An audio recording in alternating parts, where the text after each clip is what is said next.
બનાસ ડેરીની જંગમાં 7 જેટલી બેઠકો બિનહરીફ થઈ। 16 બેઠકમાંથી કુલ 7 બેઠકો બિનહરીફ। પાલનપુર, વડગામ, કાંકરેજ અને ધાનેરામાં ભાજપ વર્સિસ ભાજપનો જંગ। તો રાધનપુર બેઠક પર શંકર ચૌધરી બિનહરીફ જાહેર થયા।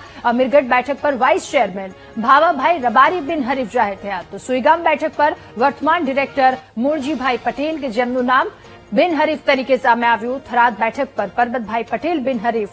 ભાભર બેઠકની વાત કરીએ તો અંબાબેન રણછોડભાઈ ચૌધરી બિનહરીફ। ડીસા બેઠક પર કમળાબેન આલ બિનહરીફ। વાવ બેઠક પર અંબાબેન રાઈમલભાઈ ચૌધરી બિનહરીફ જાહેર થયા। બનાસ ડેરીમાં ફોર્મ ભરવાનો આજે અંતિમ દિવસ હતો। પાલનપુર બેઠક પર પૂર્વ કેન્દ્રીય મંત્રી હરિ ચૌધરી સામે પણ વર્તમાન ડિરેક્ટર ભરત ચૌધરી। વડગામ બેઠક પર વર્તમાન ચેરમેન દિનેશ ભટોળની સામે વડગામ માર્કેટયાર્ડ પૂર્વ ચેરમેન કેપી ચૌધરી। કાંકરેજ બેઠક પર વર્તમાન ડિરેક્ટર અણદા પટેલની સામે થરા માર્કેટયાર્ડના વર્તમાન ડિરેક્ટર બાબુ ચૌધરી અને ધાનેરા બેઠક પર વર્તમાન ડિરેક્ટર જે કે પટેલની સામે ભાજપના આગેવાન તેઓ ઉભા હતા। વધુ માહિતી મેળવીશું આજ મુદ્દે આપણી સાથે ફોનલાઈન પર સંવાદદાતા મોગજી ચૌધરી જોડાયા છે। મોગજી, બનાસ ડેરીનો જંગ 7 જેટલી બેઠકો બિનહરીફ, બાકીની બેઠક પર શું માહોલ?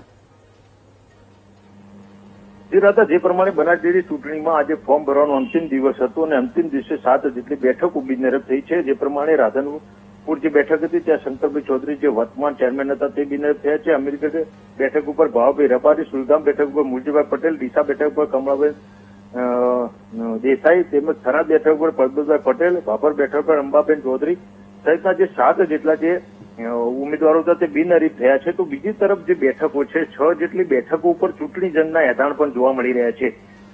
જે પ્રમાણે પાલનપુર બેઠક તો પૂર્વ ગૃહમંત્રી હરિભાઈ ચૌધરી સામે ભરત ચૌધરી જે વર્તમાન ડિરેક્ટર હતા તેમનું ફોર્મ ભરવામાં આવ્યું છે। વડગામ બેઠક ઉપર સૌથી વધુ ફોર્મ ભરાયા છે।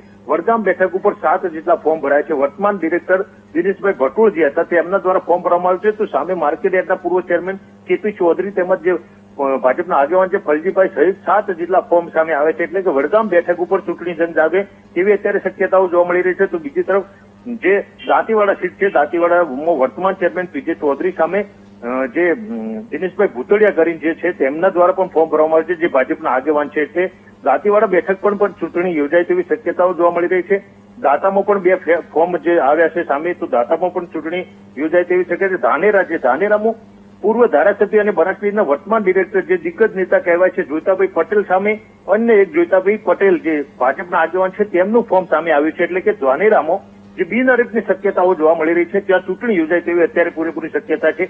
એટલે કે જે ઘણી બેઠકો એવી છે કે જ્યાં ચૂંટણી યોજાઈ શકે છે અને અત્યારે જે 7 જેટલી બેઠકો બિનહરીફ થઈ છે અને ત્યારે જે આજે અંતિમ દિવસ હતો અને અંતિમ દિવસે 36 જેટલા ઉમેદવારોએ 50 જેટલા ફોર્મ ભર્યા છે। જી મોગજી, આભાર આપનો તમામ વિગતો સાથે જોડાવા બદલ। અને બનાસ ડેરીમાં ડિરેક્ટર તરીકે પ્રથમ વખત મહિલાએ ઉમેદવારી નોંધાવી છે। ડીસા બેઠક પરથી કમળાબેન દેસાઈ કે જેમણે ઉમેદવારી નોંધાવી। ભાજપે મેન્ડેટ આપતા મહિલાએ ઉમેદવારી નોંધાવી। ઉમેદવારીની નોંધણી દરમિયાન ભાજપના આગેવાનો પણ તેમની સાથે ઉપસ્થિત રહ્યા। કમળાબેન મનુભાઈ દેસાઈને ભારતીય જનતા પાર્ટીએ ડીસા તાલુકાના બનાસ ડેરીના ડિરેક્ટર તરીકે એમની પસંદગી કરી છે ત્યારે સમગ્ર ડીસા તાલુકો હર્ષની લાગણી અનુભવે છે અને સમગ્ર બનાસકાંઠા જિલ્લામાં જે પણ ડિરેક્ટરો બનાસ ડેરીના નક્કી કરવામાં આવ્યા છે બનાસ ડેરી બિનહરીફ થવા તરફ જઈ રહી છે અને બનાસ ડેરીના સફળ સુકાની સન્માનીય શંકરભાઈ ચૌધરી સાહેબની નેતૃત્વમાં તેમની ચેરમેનશીપમાં આ બનાસ ડેરી વિકસિત ભારતનું નરેન્દ્રભાઈ મોદી સાહેબનું જે આહવાન છે એના તરફ ખૂબ જ આગળ વધી રહી છે।